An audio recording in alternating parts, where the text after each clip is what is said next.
that took place, strangely enough, on the very same day that Governor Jerry Brown of California made his state a sanctuary officially from federal immigration law. Cesar Vargas is the first illegal immigrant lawyer in the state of New York, and he joins us tonight. Cesar, thanks for coming on. Thank you for having me, Tucker.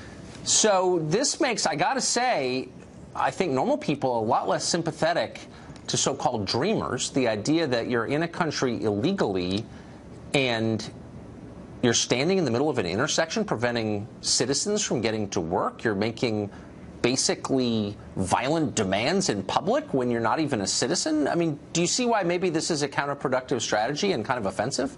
Well, regardless of whether you agree with the protests or not, they have a constitutional right to express their opinion. But to the point about... No, actually, stop. Stop with this. I mean, you're a lawyer. They don't have a constitutional right to block me from getting to work in the middle of a public street. I'm sorry, they don't. You may disagree with it, but again, this is about actually not... No, it's not disagreeing with it. I'm giving you the fact. You don't have a constitutional right to stand in the middle of the street and prevent traffic from going. Absolutely, you do. This is about making sure that... And again, then why were they arrested? Well, I thought you were a lawyer. Well, absolutely. Obviously, they're doing the civil disobedience, and obviously they're expressing. That's why they're being arrested, because obviously they're enforcing the law. But again, okay, so they don't have a wait. No, I mean, just wait. Hold on. I wouldn't stop you on this small point if you weren't an attorney, the first illegal alien attorney in New York.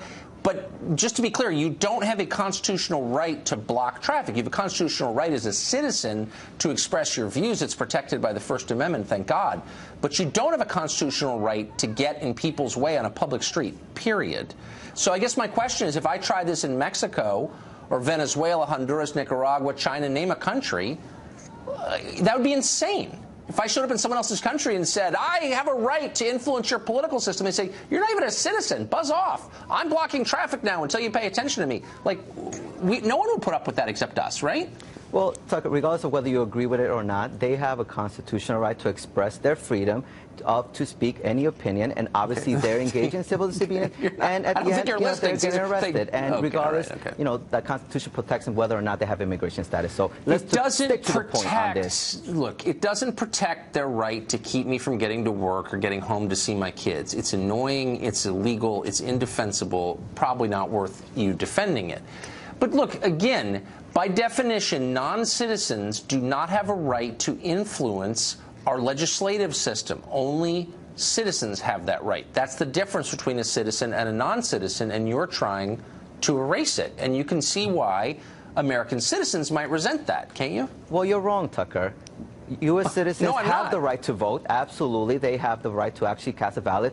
But every person has the right to voice their opinion in this country. That's what makes this country great. The U.S. Constitution does not say, hey, the First Amendment applies only to U.S. citizens. Am I correct? The Second Amendment does not apply to only U.S. citizens. Washington is like basically paralyzed over concerns of foreign interference in our last campaign by the government of Russia right now. Absolutely. And the reason people are upset about it, influence with the president of Russia. The reason people are upset is because Russians are not Americans. They're not American citizens. They don't get to influence who runs this country, what laws we have, how we live. Only Americans get to do that.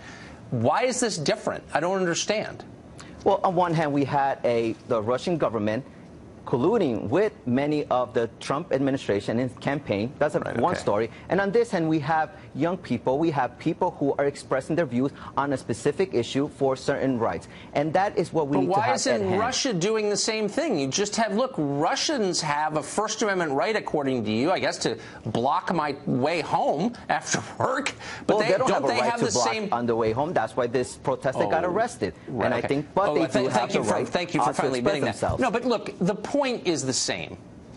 That if you're not an American citizen, you don't get to shape, influence my laws. You don't get to choose my leaders. You don't get to run my country. Only Americans do. That's why there's a difference between citizens and non-citizens. And once again, you're trying to erase that difference. There's no other country in the world that will put up with this kind of nonsense, but we're too nice, and therefore we do. Do you see my point? This is why the United States is a very special place, because even though U.S. citizens have the right to vote, even though they have everything, we have the right to, many people, to express their views, to be protected against unreasonable search and seizures, and we have certain constitutional rights that it applies to everyone, and that's fundamental. Are you a citizen, by the way, Cesar? I am not.